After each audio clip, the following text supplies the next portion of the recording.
Hello mga kayami! Magandang gabi! Ngayon pala mga kayami ay magluluto ako ng gisadong papaya with beef and oyster sauce. Ayan. At ayan na rin pala yung ating mga ingredients. Hiniwa ko na pala yung ating papaya. At ganun na rin yung ating beef at yung ating garlic and onion. Kahit anong ihalo nyo mga kayami, okay na naman. Pwede nyo haluan ng giniling, manok, ganon. Ayan, at sisimulan na nating magisa ngayon mga kayami. At yan pala mga kayami, sinalang ko na yung ating pan at pinainit ko na rin yan siya. Ngayon ay lalagyan ko na siya ng mantika.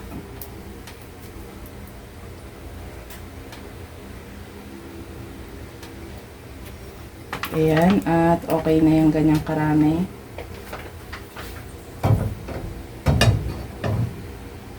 Next naman ay ilalagay ko na yung ating garlic.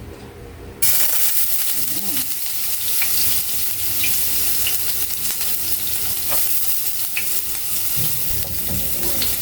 Haluin lang natin siya hanggang sa mag-golden brown. Yung kamay ko merong tubig at natuluan yung ating mantika. Ayan, at okay na yan. Sunod naman, ilagay na natin yung ating onion.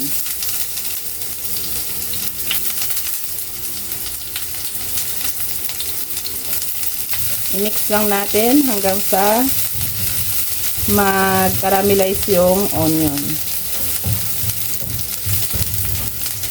Medyo nasunog na yung ating garlic dahil sobrang init pala ng ating kawali. At nasunog siya agad. Pero okay lang naman yan. Ayan, at nag-caramelize na yung ating onion. Next naman, ilagay na natin yung ating beef.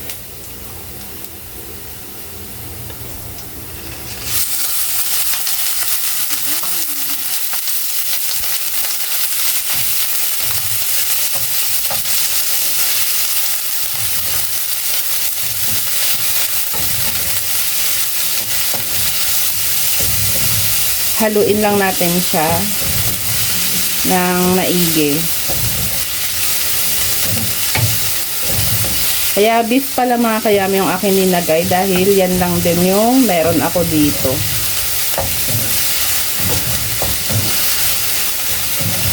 Kaya okay na rin yan.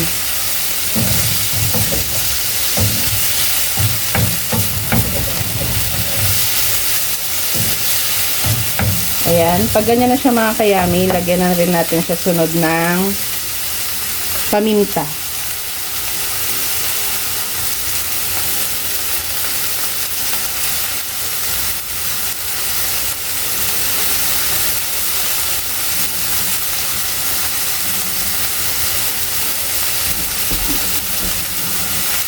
Pagkatapos niyan, lagyan na rin natin siya ng salt.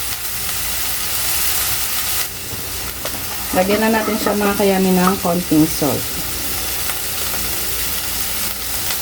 Ayan.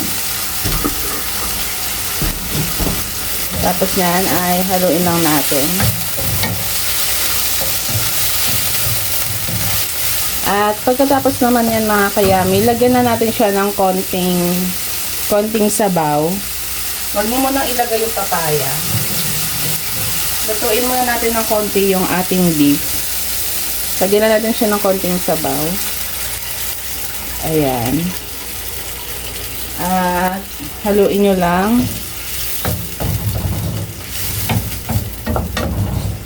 Ayan. Tapos nyan ay takpan lang natin at hintayin natin siyang kumulo.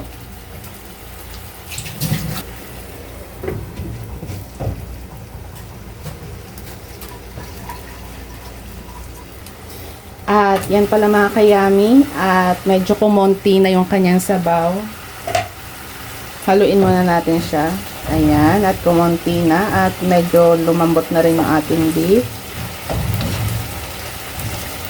Ngayon naman ay ilalagay na natin yung ating papaya. Ayan.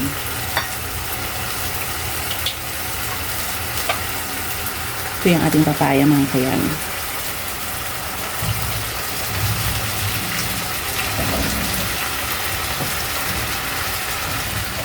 Alam niyo ba mga kalami, 2 peraso lang to na papaya na hindi naman ganun kalalaki. Marami na rin siya mga kayami. At ngayon naman mga kayami ay ilalagay ko na yung ating oyster sauce. 1 peraso yung ilalagay ko mga kayami dahil konti lang naman to. At ngayon naman mga kayami, lalagyan ko siya ulit ng konting sabaw. Ayan. Haluin lang natin siya ulit.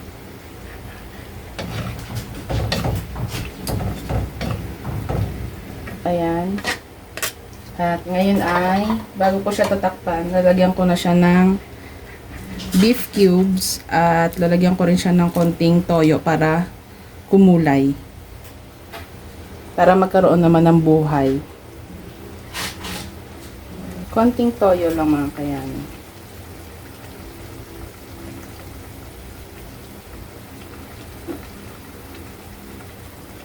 Ayan. Mamaya ko na siya haluin mga kayami kapag medyo umimpis na yung ating papaya. Ayan. Ngayon ay takpan na natin siya mga kayami hanggang sa maluto na yung papaya at umimpis na siya.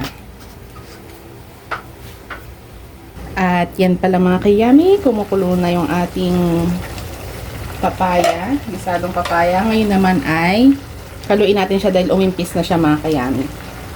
O, diba? Kumunti na rin siya mga kayami. Kanina sobrang dami niya, pero ngayon kumunti na rin siya.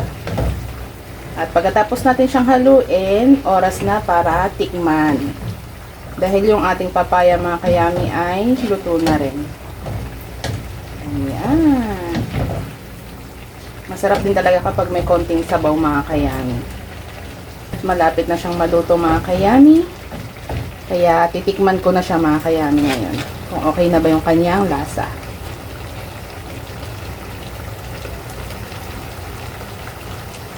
Ayan, at okay na yung kanyang lasa mga kayami.